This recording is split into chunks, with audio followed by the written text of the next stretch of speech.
What's up, everybody? This is Carolina Mike, your host for SharePoint in 60 seconds, where you can get the information you need in the first 60 seconds.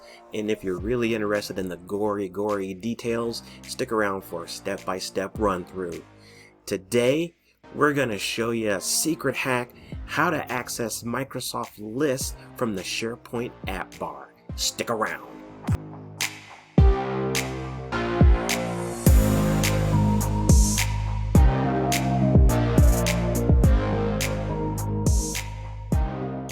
Alright everybody, before we get started, just a quick moment. Big thank you to everyone watching, everyone who has watched. I appreciate it. The channel is growing stronger and stronger every day, and it's because of you. If you see something you like, subscribe, bell, that way you know when new stuff's coming up. Alright, here we go. Let's get that timer rolling in here. Okay, basically it's like this. You're going to go to the left side of your screen, and you're going to look for some icons like a house, a globe, old school newspaper, set of files, and there's a new icon down there. It looks like a bunch of file drawers or something. It is the link for Microsoft Lists. You click on it and boom, you're done. It's that simple. Alright, now let's see it in real time, and let's go just a little bit deeper than just finding it and accessing Microsoft Lists, because Microsoft Lists is like it's super cool. First, let's just start with what I told you, and then we'll go a little bit deeper. So you got the icons here, right? Yeah, cool. My list, boom. Let's just pop right on in there, and it is going to automatically show you your most used, most visited lists.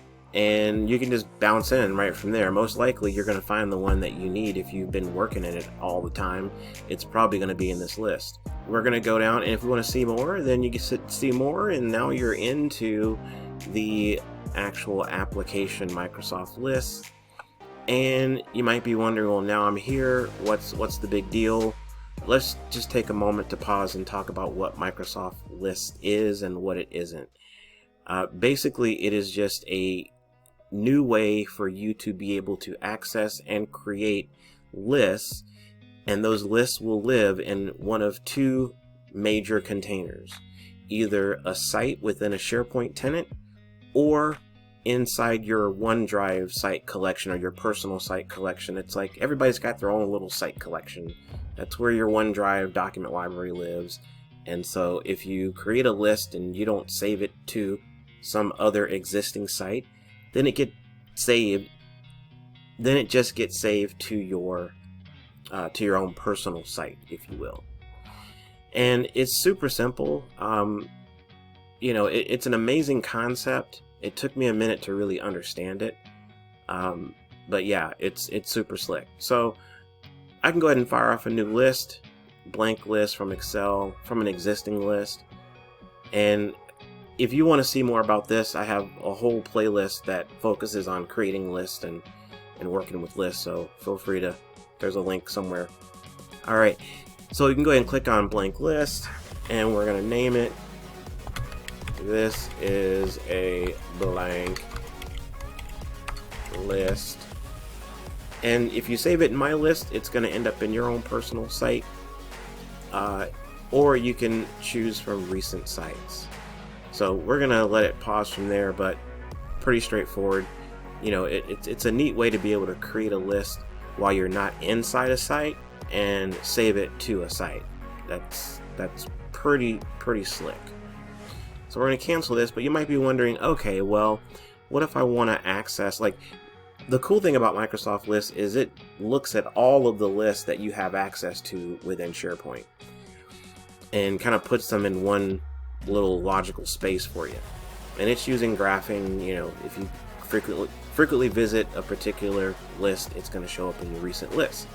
But if it doesn't for some reason, you can click the star when you visit that list, and it will end up showing here. So now these I haven't really starred per se, but they're just showing up because Microsoft Graph knows that I created these and I visit them a lot. Chances are, if you create a list, it's probably going to show up here in your My List area. If you have one that's not showing up though, all you got to do is just go visit the list wherever it is. I'm going to go to Site Contents here. And let's see. There we go. We got the bug tracker. And we can go here and just favorite the list. And I know you saw it before. Just trust me. If you had a list that wasn't showing up there and you wanted it to, this should work. You may want to give it a few minutes before it actually shows up. But there you go. Pretty super quick, super slick. One other thing that I didn't show you is how to get rid of these here. So if you don't want it to show up, you're supposed to be able to click remove from recent. I did that with the bug tracker, but it came back. So I'm not sure why that happened. Bruh. So, well, now it's a favorite. So there you go. That actually takes it to the very top. So we both learned something in the moment here.